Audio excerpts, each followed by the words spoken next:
Then get out of here, you worthless scum. I never imagined hearing such words, especially right after buying our new home as newlyweds. My husband, Bob, was extremely kind and gentlemanly when we were dating, but now he acts as if he shed that kind facade, treating me horribly. Since his parents moved in with us, things have become even worse. I feel like I have no allies in this house. But Bob is completely unaware of the true story behind this house and its ownership. It's about time I come clean and tell Bob and his parents the truth. These people, thinking men are superior, are in for a shock. How dare they tell me to leave? They'll soon realize they're too late. My name is Sarah. We got married just last year. Before getting married, my days were filled with going back and forth between work and home, and I had often wondered about my future. Seeing my high school and college friends getting married one after the other, I began to think maybe it'd be nice to share my life with someone. It's cliché to say, but finding someone is a mix of luck and fate, and things don't always go as planned. However, my life took an unexpected turn. Excuse me, did you drop this key? That simple incident at a mixer led me to meet my current husband, Bob. I had carelessly dropped my house key, and he picked it up for me. Our conversation took off from there. That keychain, did you go to that concert? Yes. A friend invited me, and I became an instant fan. Do you know about it? I'm a huge fan, too. I have the same keychain but in a different color. Showing me his variant of the keychain, he continued. What a coincidence. I don't know many people who are fans. This is exciting. Same here. Would you like to chat for a bit? Our shared love for the concert and the artist led to a spirited conversation, which then transitioned to a cafe nearby. We exchanged numbers, and our relationship grew quickly from there. Life is full of surprises. Meeting someone with shared interests and getting married made me incredibly happy. Married life was blissful at first, but I distinctly remember the day the storm clouds began to gather. Bob started opposing the idea of me working full-time. People will think I'm making my wife work, you know? Couples working together is the norm nowadays.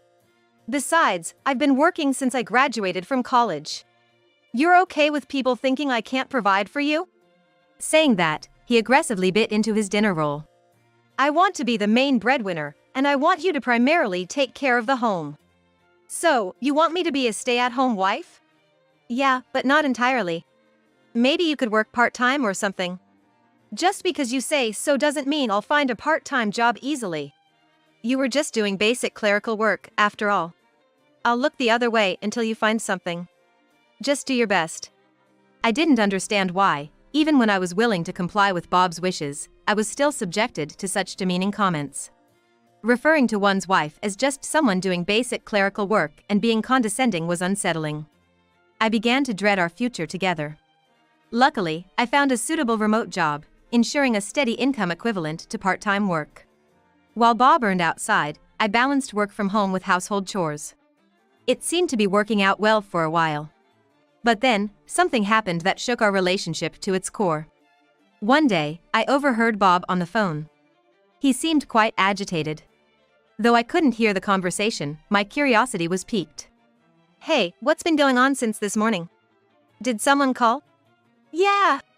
My mom seems to have twisted her ankle falling down the stairs. Apparently, it's worse than she thought, and she can't even walk properly. Oh, that's tough. How long do you think it'll take her to recover? Bob then looked at me with an expression that seemed like he had a bright idea. How about we let my mom stay with us until she heals? It would allow her to focus on her recovery. But if your dad's with her, we don't necessarily need to have her move in with us. Dad's getting on in age. You expect him to handle all the chores and care by himself? Sarah, you're at home, so help out. I couldn't argue with Bob once he put it that way. Sometimes Bob can be very logical, and he tends to bombard me with sound arguments that disrupt my train of thought. I didn't mean it that way. But considering your dad's age and needing to support your mom on top of household chores, it must be a handful. When I was younger, I caused my parents a lot of trouble. It's not exactly paying them back, but I just want to do something for them. Hearing Bob's words, I felt ashamed, realizing I had only been thinking of myself. That's very considerate of you, Bob. If that's the case, I'll be glad to help out. But I've only met your parents a handful of times, so the idea of living together, even for a short period, is a bit nerve-wracking. Don't worry. My mom and dad won't bite. Just be yourself. Bob tried to brush it off with laughter, but in hindsight, I wish I could go back and kick my past self for even considering living together so lightly. It's too reckless to suddenly live with people you barely know. I wish I could warn my past self right now. Initially, living with Bob's parents seemed to go well. However, the harmonious balance began to shift over time. While my father-in-law was all right, my mother-in-law seemed to have an opinion about everything I did. Sarah, isn't the rice a bit bland? I'm sorry. You're not serving this kind of rice in Bob's lunchbox, are you? Yes, I often pack leftovers for Bob's lunch. My mother-in-law let out a big sigh and glared at me. Leftovers in the lunchbox? Aren't you supposed to think about what your husband might want to eat that day and make it fresh in the morning? Just throwing in yesterday's food. Is that such a big deal? Watching our exchange, Bob, instead of supporting me, sided with his mother. That's right, Sarah. You're always at home, but you can't even properly prepare lunch. It's a bit disappointing. You can't even fulfill your duties as a wife and still have a full plate of food. I was at my wit's end with the constant nitpicking that felt like a scene from a soap opera. My father-in-law would glance my way when I was being criticized, but quickly look away again. If I continued this way, I felt like I'd mentally and physically break down. Initially, before we got married, we both agreed we wouldn't live with either of our parents. But now, to have them suddenly move in with the newlyweds and face a constant barrage of passive-aggressive remarks, what was this all about? I reached my limit and tried to discuss the situation with Bob. But his evident annoyance became clear. No matter how much I spoke up, Bob wouldn't truly listen. So, I decided to approach my mother-in-law with humility, hoping she might be more understanding. Can I talk to you for a moment? What is it, out of the blue?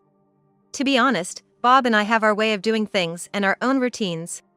I thought it might be good to review how we live together and see if there's any advice you could give to help us all get along better. She snorted and turned her head. Reviewing your lifestyle? Isn't that just a result of your own lack of effort? And casually addressing the mother of the head of the family like that? I'm sorry. I just thought we should try to find a compromise so we can all live together more comfortably.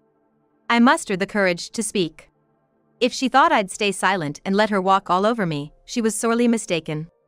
I hoped at least that would get through to her. You're trying to kick me out, aren't you?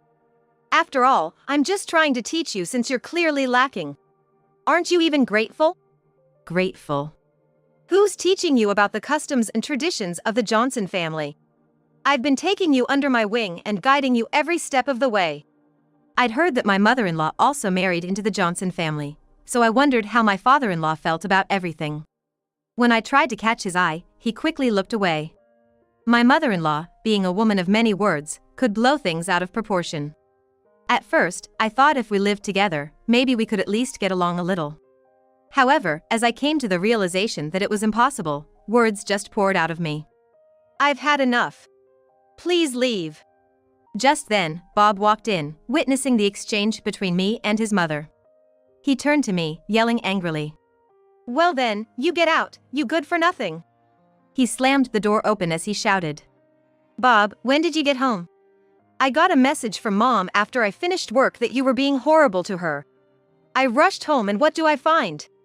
You. But I've tried talking to you so many times. I told you I want to get along with your parents, but I just don't know how. Do you always need my advice for everything? This is just like you, never thinking for yourself. That's why you're so useless. He pointed towards the front door, continuing his tirade. You're not fit to be my wife. Until you apologize and Mom forgives you, I won't either, so get that straight. Is this even real? Listen to me for once. Your stories aren't even worth listening to. I've said it before, just get out. His father, who was sipping tea nearby, avoided making eye contact with me. I remember the brief moment when he looked up, his expression was one of unease. Deep down, I was elated that my husband finally said what he wanted to. Holding back my laughter, I decided to remind Bob of some facts. Wait, did you forget? Forget what? Do you not remember everything we went through to buy our house? That was the story of our journey to homeownership. Right after getting married, we started looking for a place to stay and eventually settled on buying our own home. I would have been fine with renting, but Bob was insistent on purchasing a house or apartment. Why not rent for a while? There's so much uncertainty with possible job transfers and children. Plus, saving up some more might get us a better house down the line. Rent? Why would we live in a rental? It's a once-in-a-lifetime purchase, right? Maybe if we save up a little more by renting first, we could get a better home. Bob slammed his hand on the table, raising his voice. That would be too late. With our marriage, I want to act like a proper head of the household. Don't you understand that? Just because you buy a house doesn't mean you've achieved everything. But if you feel that strongly about it, I won't oppose. Still, why are you so obsessed with getting a house right now? Bob responded, clearly agitated. A junior colleague at my office got married last year and bought a house soon after. Oh, the one you transferred here a few years ago? The one you often talk about? Yeah, he came here 3 years ago. Despite being bad at his job, he was sharp about this. I just can't stand that. I was taken aback by Bob's unexpected response.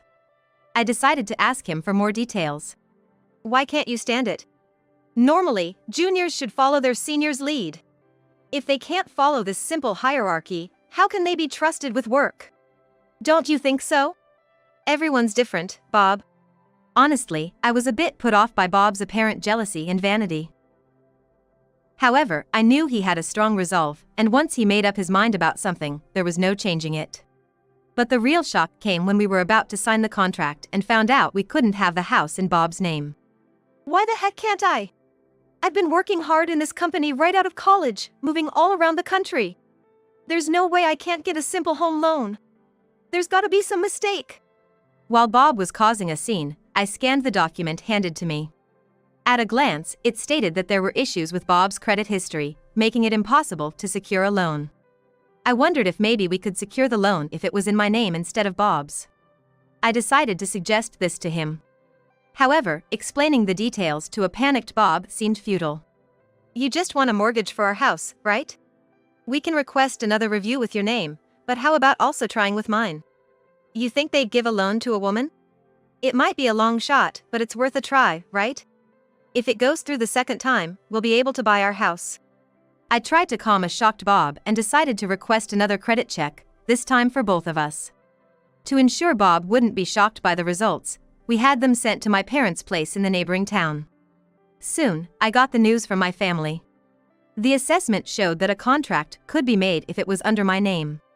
Unexpectedly, we could secure the contract in my name, and I was relieved when we found out we could get enough for our home purchase. Regardless of whose name it's under, we're buying this house together. I didn't want to ruin his mood, so I only told Bob that we could secure the loan and kept the details about the names a secret. So, in the end, there's no problem securing the loan, right? Yeah, now we can finally have our dream home. All's well that ends well. I knew it. There had to be a mistake. How could they deny a contract to someone who's been with a major corporation for years? Name value matters, doesn't it? I didn't want to burst the now upbeat Bob's bubble. Truth be told, the house contract and mortgage are all in my name. Now, the reason we had to secure the home loan in my name and not Bob's is significant. Bob's carefree nature. I knew he'd previously borrowed student loans but hadn't always paid them back on time. I won't forget seeing his apartment's mailbox stuffed to the brim with letters. Don't you check your mail? You might have some urgent or important stuff in there. I'll check when I feel like it. Sarah, you really notice the little things. Back then, I couldn't press further, but I did notice some overdue notices. Looking back, our marriage has been full of mishaps. His credit cards often got declined because he didn't keep enough money in the bank.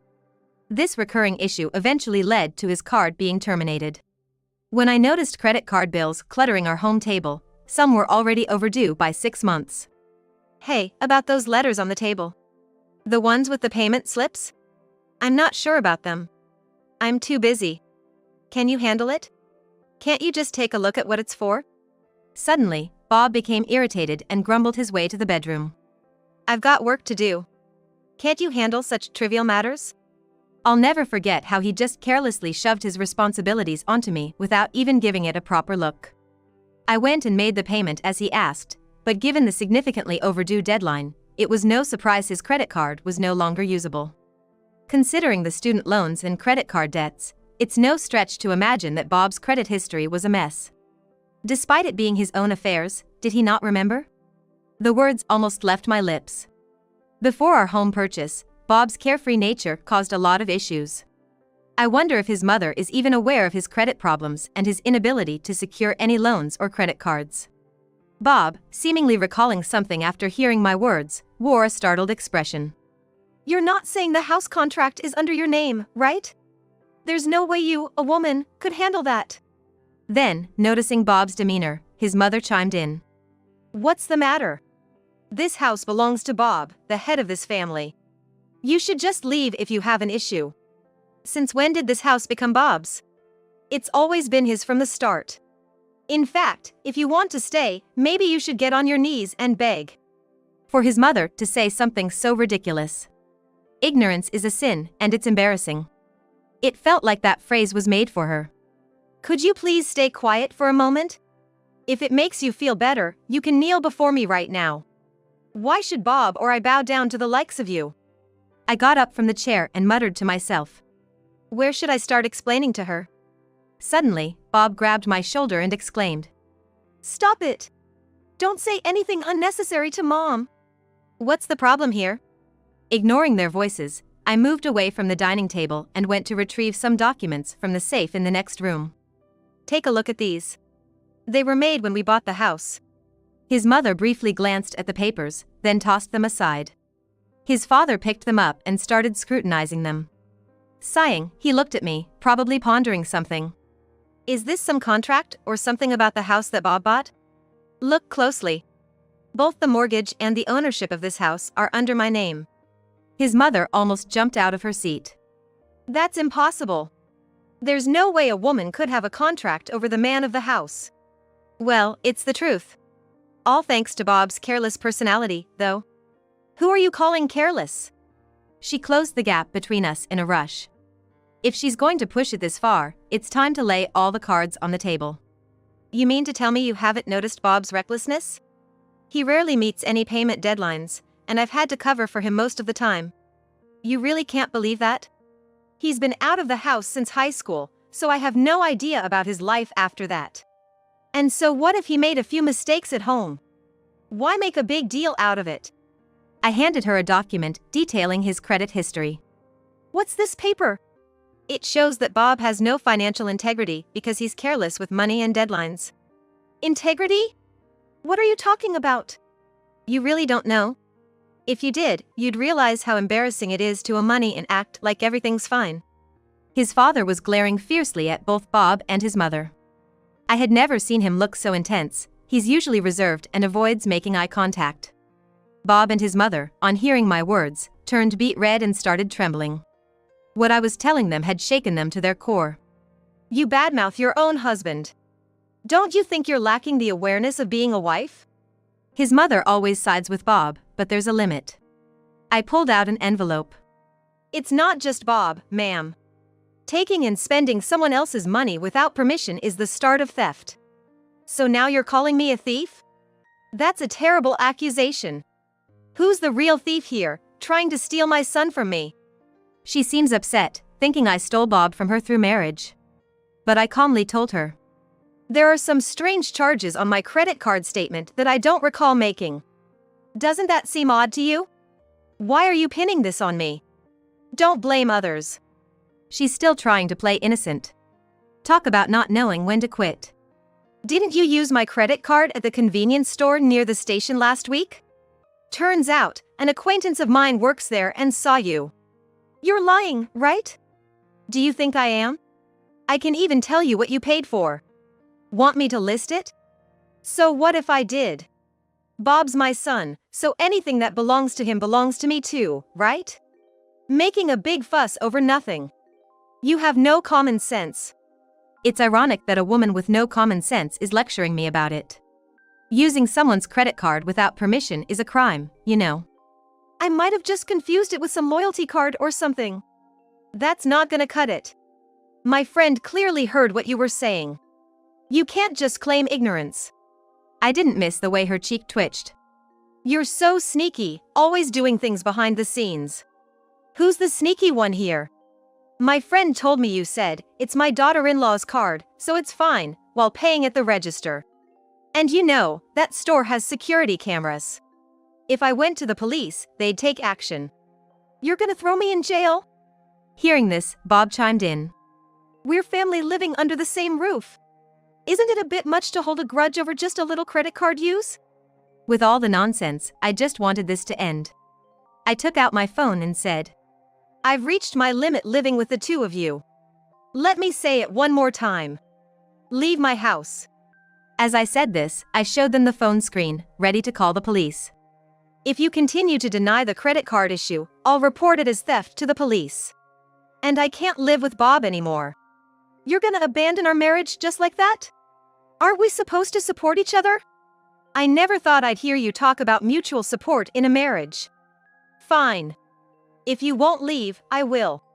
Expect the divorce papers soon.